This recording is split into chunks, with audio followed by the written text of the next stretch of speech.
Nagsimula sa tennis elbow. Nagsimula sa tennis elbow. Kailan nagsimula? Tagal-tagal na, mga 3 months. 3 months, okay. Nalalaro ko pa, pero parang sumasakit na dito. Tagus-tagusan na kung saan-saan na. Tapos dito. Ay, Lahat na ng joint. hindi joint, parang... Ito, joint yan eh. O, joint yan. Joint yan. Ito naman, ito hindi to joint sa deltoid. Pero pag dito, puro joint yan eh. Pero pag binigay mo siya, mga nakasiksik dito. Parang may nakasiksik sa laman. Bossing kasi, itong, ang tawag dito, tricep eh. O, pag ginanyan mo yan, pag pinlex mo yan, buo yan pa ganito. Kaya, kung sakaling kumbaga sabihin natin na napipirwisyo, kung ba ang tawag doon, nasasaktan yung dito, katagalan, pag siyempre nilalaro pa natin o ginagamit natin, habang tumatagal, nangangawit na rin pati dito. Ayan o, connected siya eh. Isang buo siya eh. So, ganun talaga mangyari pagkatagalan at hindi mo napapa-adjust yung sa junction. Yung sa pinaka-joint niya, yung tendon, sabi natin, wala tayong sa siko eh. Sabi natin yan dyan, sumasakit na dyan. Susunod, yung kabuuan niya, magre-reklamo na rin kasi kudugtungan eh. Pag nag-grip, Pag nag-grip, yes. Sige nga, grip mo ako. Ayan, may nagre-react. ito, dito, Okay. tapos dito. Sa mga muscle, nagre-react, no? Okay. Sige, tignan ko yung dito sa deltoid. Tingnan natin kung frozen. May konting tightness, pero hindi siya frozen. Konti lang sa dulo.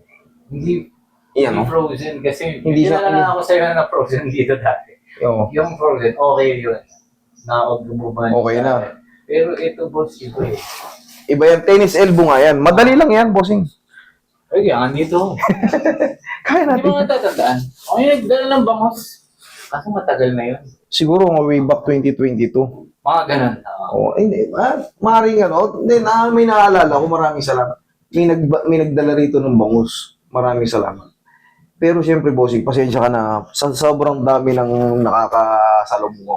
Okay lang. Napupurgat natin. Yan, tennis elbow yan, pag dyan. Ayan. May konti. Kaya naman. Kaso irritating lang. Kaya natin yan. Wala yan, madali lang yan. Para ka lang ano dyan.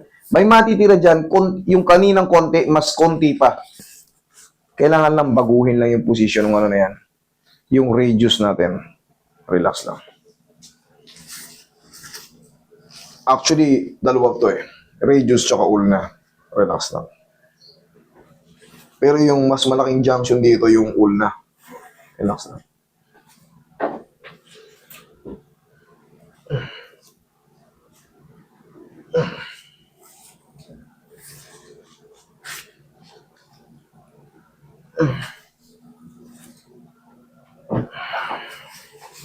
Last but not the least,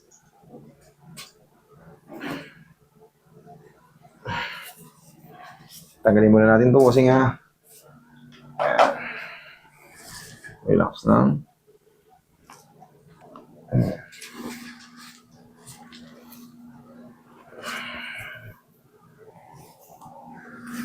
Higa kang patagilid, bossing.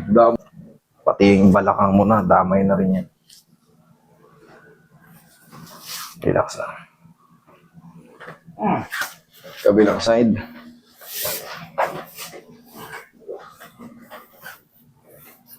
Taga saan po ba kayo, bossing? Together lang.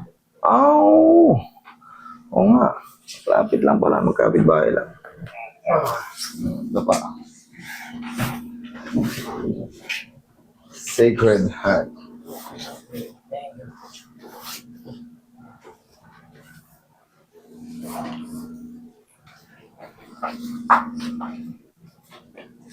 Relax lang.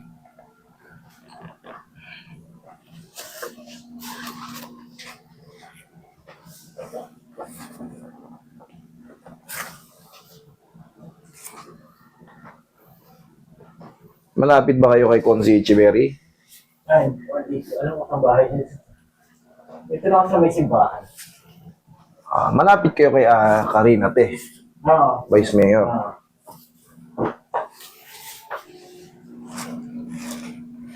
Relax lang.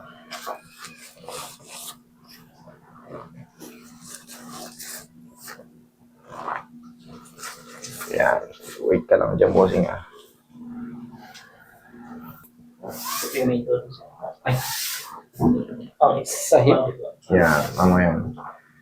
Kasi, bakit natin, doon lang ang problema niya. Dito.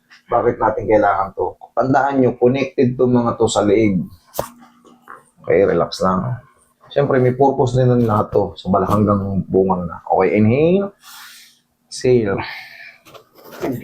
Yan.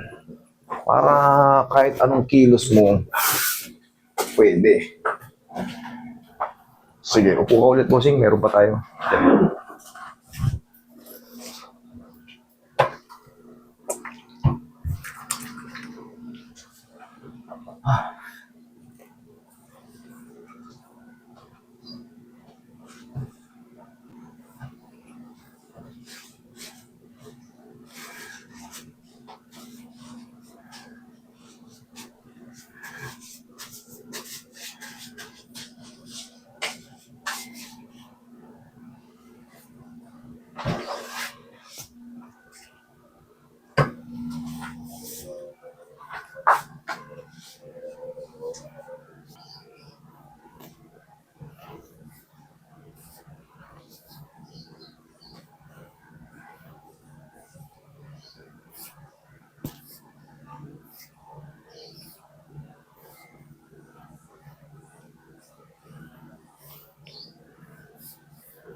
Yes. Meron pa yan, mas matitira, mas manipis. Parang mas manipis na kumpara kanina. Oo. Tapos, within 3 to 4 days o 1 to 3 days, Hindi siya Wala yung na. masakit na... nagko-contract kasi yung muscle. Pag tinigasan mo, ang ano niya, ang pain niya, parang, habang tumatagal. O parang manipis lang na... Basta manipis lang yung sakit niya. Pero ngayon, mas wala na yan. Okay, bossing? Thank you. Thank you, bossing.